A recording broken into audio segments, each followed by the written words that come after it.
Hey, Shalom, it's your brother Yonathan. All right, first and foremost, I want to give all praises to the Most High, Yahweh, Bahashim, Yahushai, Bahashim, Rekha HaKodash. I want to give double honors to the apostles and the elders of Great Millstone. I want to say Shalom to all the brothers, of course, the few sisters who are pursuing this truth in sincerity. All right, may the blessing of election be upon your house. The question I want to pose to you today is, are your pastors, your teachers, your leaders, are they preparing you for the time to come? Are they preparing you for the end time prophecies that are playing out? Are they preparing you for the most uncomfortable, most heinous time, documented or undocumented? That's what the Lord promised us is going to be the conditions that are playing out on the earth before his return. Okay, a lot of the end time prophecies, they're on the table right now. Is your teacher preparing you in the spirit to endure unto the end? Or are they telling you that you're already saved? All right? Because the scriptures don't say that any of us are already saved. We've been called, but we don't know if we've been chosen yet. Great men in the scriptures even contemplated if they would make it. Who are you in this time to just assume that you're good already, that you don't have any improving to do?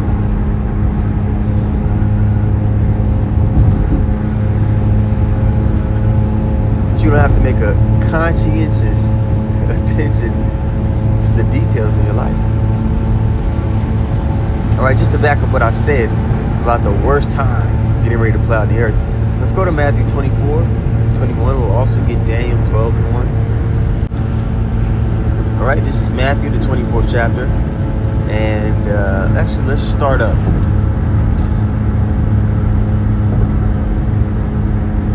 We'll start at verse 6. We'll jump around to illustrate to you all the point. All right, Matthew 24:6. And ye shall hear of wars and rumors of wars. And we're in the midst of, the biggest rumors right now. And really, it's not even really rumors right now. Actual war is playing out.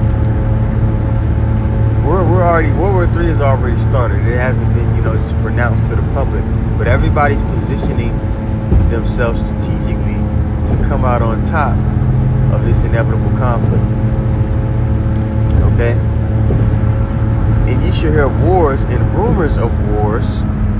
See that ye be not troubled. For all these things must come to pass, but the end is not yet. So the Lord has commissioned these things to happen. And regardless of if somebody believes or not, like it says in Romans 3:3, but what if some did not believe? All right. Shall it make the faith of God without effect? It's not going to null and void what the Lord has ordained. War, tragedy, dark times, and woe are prophesied to happen before the kingdom of heaven is established upon the earth. Before, peace and joy and all the great war is going to happen. The Lord has ordained that, no way around it. So how is the elect, all right, those who, are going to be saved, how are they going to be able to navigate that time? What things do you need to understand to get through that time? All right, how are your teachers equipping you with that information? What do you need to be looking out for during that time so that you don't lose out on the prize? You want to be saved, right? That's the whole point. Are they telling you about the MOTB, the mark of the beast, what it's going to look like? The faith is that's going to be required of you to lean on the Lord. Are they going through those examples written aforetime? Have they expounded to you what faith is going to look like in practice? They talk about faith in the church. Some of these other groups might mention it a little bit here and there, hardly. But that's what the Lord is looking for when he returns. The question is posed in the scriptures: when the Son of Man returns, shall he find faith upon the earth? All right, continuing on here. Verse 7, it says, for nation shall rise up against nation, and kingdom against kingdom. So you see the nations on that international level going against each other. Okay? Kingdom against kingdom. Alright? And you're going to have the people is going to be sedition among men, like it talks about in 2nd Esdras, fighting against each other. Classes fighting against each other. Races fighting against each other. Okay? You got the prophets going head up with the priest on the left-hand side in wickedness. Right? These elite bankers and all those individuals. There's going to be war in every facet of reality. Okay? There shall be famines. There's going to be famines. Alright? Lack of food and water. But the scriptures say, you know, his servants are going to eat. His servants are going to drink. The scriptures say this during that time. There's also going to be a famine of hearing the words of God. Alright, so this ministry of ours, it does have an expiration date on it. For those who don't know. Alright, continuing on here. Famines and pestilences, diseases. Alright. You've seen a prelude of that in 2020, and someone say, well, you know, the devil, he manufactured that. Okay. But at the end of the day, who orders the steps of our enemies? Who orders the steps of those on the left and the right hand side? The Lord controls good and evil. So even if Esau does something, it's really from the Lord. He's the director of the movie. He even tells the antagonist of the movie what to do. Alright, so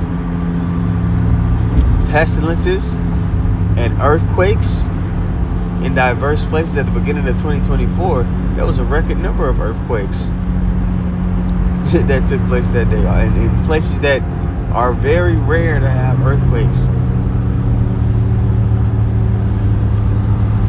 Alright, all these things are on the table again. Earthquakes in diverse places. All these are the beginning of sorrows. Then shall they deliver you up to be afflicted. So the demonization is being queued up. Okay, now that Trump's back in office, he's full-fledged ready to demonize anybody that talks about the people with the little hats on their head. But the scriptures require for us to call out the wicked. So that's a part of the cost that you got to count anyway. Right? So, you know, there's going to come a point to where the believers or anyone that speaks out against, you know, the NWO agenda, you're going to be deemed a treasonous in this country or wherever you may be. Okay? That's a part of counting the cost. That's a part of, you know, what you need to understand for the end times. So you need to be being put in the spirit to where you love not your life unto the death. Okay, the scriptures talk about those who are saved. Love not this life unto death. They weren't cleaving unto it. That's a mentality that's foreign to the people in the church. That's a mentality that's foreign to a lot of people with fringes on their t-shirts. Okay? And I'm not knocking, you know, the fringes, but the fringes are in your mind. And what you find is a lot of people who make that a priority in this ministry when it comes to pursuing Yahweh Shem Yahushua, they don't understand the spiritual side of things. They don't even understand the carnal side of things because they talk about the fringes, but they're not wearing their phylacteries. They don't have their sword on their side. Those are part of the commandments too. Really, it's just a tool used to make merchandise of the flock. But let's continue on. Let's stay on point here. All right, so we go back to Matthew 24 in verse 9. It says, "Then shall they deliver you up to be afflicted, and shall kill you." In Revelation, it talks about some of you shall be cast in prison 10 days, just a complete amount of time. All right, and it talks again, goes into the fact that, hey, be faithful unto death, and you shall receive a crown of life. See, also, they don't talk about how life and death works pursuing the scriptures, which is a big thing that will disarm you when it comes to standing stiffly for the things of Yahweh Shem Yahushua. If you don't understand how life and death works, you're not emboldened to stand up against any threat. When you understand that death isn't final, it's not real. That if we stick to the faith, that we actually can't lose. You're not going to have that confidence that you need to pass this test. Confidence, with fidence, faith. You're not going to be able to move with the faith that you need to pass this test. And ye shall be hated of all nations for my name's sake. You're not going to be loved. You're going to be looked down upon. We're going to be made the scum of the earth in the eyes of the people. You okay with that? Verse 10, then shall many be offended and shall betray one another and shall hate one another. And that's going to play out in a big way, in a real way. 11, all right, it says, and many false prophets shall rise and shall deceive many. And because iniquity shall abound, the love of many shall wax cold. Because people's comfortability is being threatened. They're going to show their true colors, and they're going to be all about self. And they're definitely not going to be about the things of Yahweh Shem Yahushua. They're going to be about seeking to make their life normal again. So they're not going to give a shit about anybody or anything that can't help them fulfill the desires of their flesh. Verse 13, it says, but he that shall endure unto the end, the same shall be saved. All right, and this gospel of the kingdom shall be preached in all the world for a witness unto all nations, and then shall the end come. And everybody's hearing this truth. Everybody's heard this truth. So we're getting ready to go to another phase, another glory. We're not going to be on the highways and hedges too much longer, man. That's just for a time. All right, verse 21, it says, for then shall be great tribulation, such as was not since the beginning of the world to this time, no, nor ever shall be. Like I told you, the greatest time, documented or undocumented. It's going to be a heinous and dark time, like it talks about in the book of Amos. But the elect are going to come through it as tried gold through the fire, burned of their impurities, of their weaknesses, of their fleshly attachments. Okay? Verse 22, and except those days should be shortened, there should no flesh be saved, but for the elect's sake. Do they talk about the elect where you go? But for the elect's sake, those days shall be shortened. So this is just a quick lesson, question to pose.